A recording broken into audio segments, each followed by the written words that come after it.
Video को like करके आगे शेयर ज़रूर कर देना। सोहबत बनाती भी है तो कोशिश कीजिए इल्म वालों के साथ, और इल्म वालों में भी उनके साथ बैठिए जो इल्मी मसाइल पर डिस्कस करते हैं। अगर आपने ये माहौल क्रिएट किया, नहीं करना हमें किसी के बारे में बात, उसका कुर्ता छोटा, उसकी आंख छोटी, उसकी ये सब गीबत करके हमें जिना से बदतर काम नहीं करना। अलगीबत व अशद्दु मिनज़ ज़िना। बैठो तो इल्म के मोती लुटाओ, दस्तरखान पर बैठो तो भी इल्म की बात करो, समाज में बैठो तो भी इल्म की बात करो, शादी ब्याह में बैठो तो भी इल्म की बात करो, मौत मैयत में बैठो तो भी इल्म की बात करो। क्योंकि आपने जो इल्म का मोती बिखेर दिया है, जब तक अब ये आगे बढ़ते रहेगा उसका सवाब आपको मिलता रहेगा। और यहाँ तक फरमाया किसी को दीन की एक बात सिखाना, किसी को दीन की एक बात सिखाना 70 साल की इबादत से बेहतर है। क्या बात है, बिल्कुल हक है, बिल्कुल हक है। अल्लाह के रसूल अलैहिस्सलाम फरमाते हैं, बल्लिगु अन्नी वलौ आया, पहुंचा दो मेरी तरफ से अगरचे एक ही बात हो। अब मैं आपको बताऊं इस माहौल का फायदा क्या होगा और ये माहौल किस तरह बनता है। आज हमारे बच्चों को वुजू का तरीका नहीं मालूम, आज हमारे बच्चों को नमाज का तरीका नहीं मालूम, आज हमारे बच्चों को जो है वो गुस्ल का तरीका नहीं मालूम। गुस्ल खाने के अंदर महंगा से महंगा शैम्पू रखा हुआ है, तवज्जो, गुस्ल खाने में रखो, मुझे कोई एतराज नहीं है, क्योंकि हम लोग जो है दकियानुसी ख्याल के नहीं है। अगर अल्लाह ने नवाजा है 100 वाला रखो, 1000 वाला रखो, हमें एतराज नहीं। महंगा शैम्पू है, महंगा फेस वॉश भी मौजूद है, महंगे साबुन भी मौजूद है, सारी खुशबू के सामान है, पूरा सजा हुआ है, आपका जो है वो वॉशरूम सजा हुआ है। लेकिन गुस्ल का तरीका मालूम न होने की वजह से तुम नापाक के नापाक ही रह रहे हो। क्या बात है, बिल्कुल हक है। बदन पर तो तुमने कीमती कीमती लोशन मल लिए, ये जेल लगाया, वो साबुन लगाया, वो शैम्पू लगाया, वो फेस वॉश इस्तेमाल किया, लेकिन तुम पाक नहीं हुए मेरे भाई। तो पता चला एक गुस्ल पर तू सैकड़ों रुपए खर्च करके भी पाक नहीं हो पा रहा है। और तेरे असलाफ वो थे जो नदी के पानी में गुस्ल करके पाक हो जाया करते थे। वजह उनके पास इल्म था, तेरे पास इल्म नहीं है, फर्क है। उनके पास इल्म था तो जिसका जो गुस्ल ही नहीं कर पा रहा है, जो नापाक ही, 3 बच्चे हो गए ये नापाक, इसको गुस्ल ही नहीं आता, इसका गुस्ल कभी उतरा ही नहीं। 4 बच्चे हो गए, इसका गुस्ल कर, तो जो नापाक रहेगा, वो जो जुनबी रहेगा, उस हालत में मरेगा तो उसका क्या होगा। जो औरतें गुस्ल नहीं सीख पाती है वो नापाक ही रहेगी, क्या होगा। तो बात ये है, इल्म नहीं है, बच्चों को सिखाना होगा और उसके लिए माहौल माँ बाप को बनाना हो। घरेलू माहौल के अंदर माँ बाप को इल्मी माहौल, मोहल्ले में इल्मी माहौल। मुझे जो वाक़या याद आया मैं वो अर्ज़ करना चाह रहा हूँ। सैयदी आला हज़रत इमाम अहले सुन्नत का नाम आपने सुना होगा। मैं नहीं समझता हिंदुस्तान में शायद कोई दोस्त या दुश्मन हो जो आला हज़रत को न जानता हो। क्या बात, दोस्त और दुश्मन सब जानते हैं इमाम को, सब जानते हैं। कोई मोहब्बत से जानता है, कोई तासुब से जानता है, कोई अकीदत से जानता है, कोई दुश्मनी से जानता है, लेकिन अल्लाह ने उस बंदे पर इनाम ये किया है कि जानते सब हैं।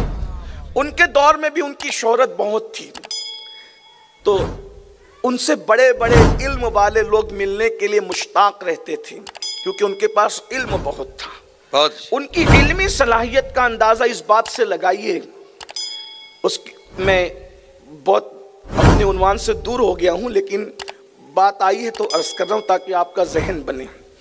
उनकी इल्मी सलाहियत का अंदाज़ा इस बात से लगाइए कि वो बंदा ज्योमेट्री में भी नाप पढ़ता है। क्या बात। मुझे कोई शायर ऐसा नहीं मिला कि जिसने ज्योमेट्री की ज़बान में नाप पढ़ा। इससे आपको पता चलना चाहिए कि आपके असलाफ दुनियावी उलूम में भी कितनी महारत रखते थे कि उन्होंने ज्योमेट्री में भी नात पढ़ी। भाई पंजाबी में जो नात पढ़ता है मुझे अचंभा नहीं है, मराठी में भी मेरे एक अजीम दोस्त है अल्लामा रफीउद्दीन साहब, उन्होंने नात लिखी और भी दोस्तों ने लिखी है, मुझे उस पर भी अचंभा नहीं क्योंकि वो ज़बान है।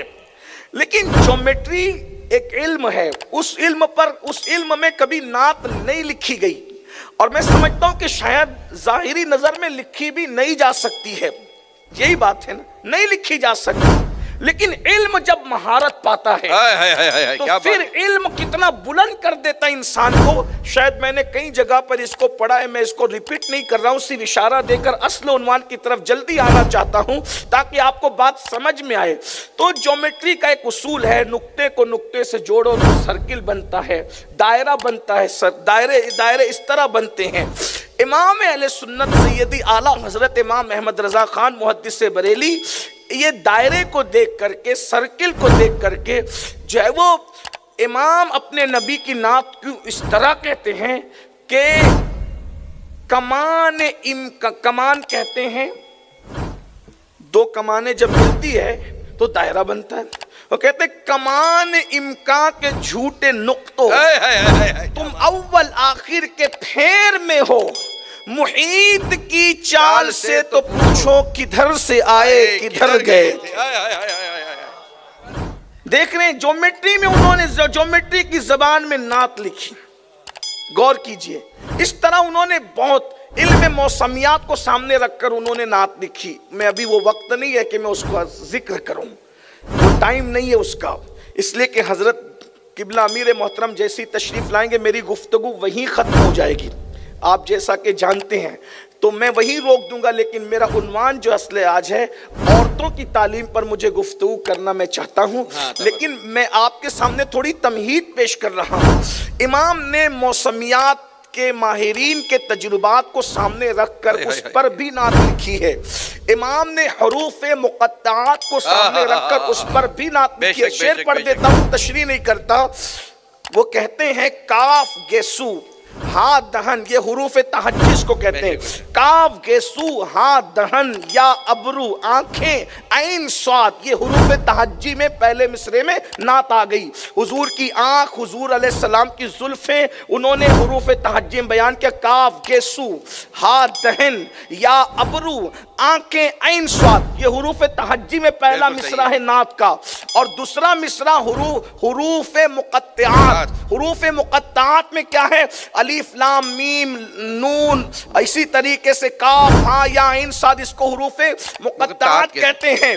तो पहले मिसरे में हुरूफे तहज्जी में नात लिखी और दूसरे मिसरे में क्या कह रहे हैं? पहला मिसरा सुने, काफ गेसू हा दहन या अबरू आंखें ऐन स्वाद, काफ हा या ऐन स्वाद, उनका है चेहरा नूर का। क्या बात है, सुभान अल्लाह, सुभान अल्लाह, इमाम सुभान अल्लाह, सुभान अल्लाह में नात लिखी। उसके बाद मौसमियात के फन को सामने रखकर जो आपने मिसरा का वो ये है, लका बद्रुन फिल वजहिल अजमल हाले मा जुल्फ अब्र अजल, तोरे चंदन चंद्रो पुरो कुंडल रहमत की भरन बरसा जाना। क्या बात है। इसी तरीके से आपने जोग्राफिया को, उलूम फलकियात को, उलूम अर्दियात को, सबको सामने रख करके नातें लिखी है। हत्ता के मुर्गी को, कबूतरी को, दरख्तों को, जंगलों को, किसानों को सामने रखकर भी आपने नात लिखी है। इसका वक्त नहीं, टाइम। वीडियो अगर अच्छी लगी हो तो लाइक करके आगे शेयर ज़रूर कर देना। अल्लाह हाफिज़। अस्सलामु अलैकुम वरहमतुल्लाहि तआला व बरकातुहू।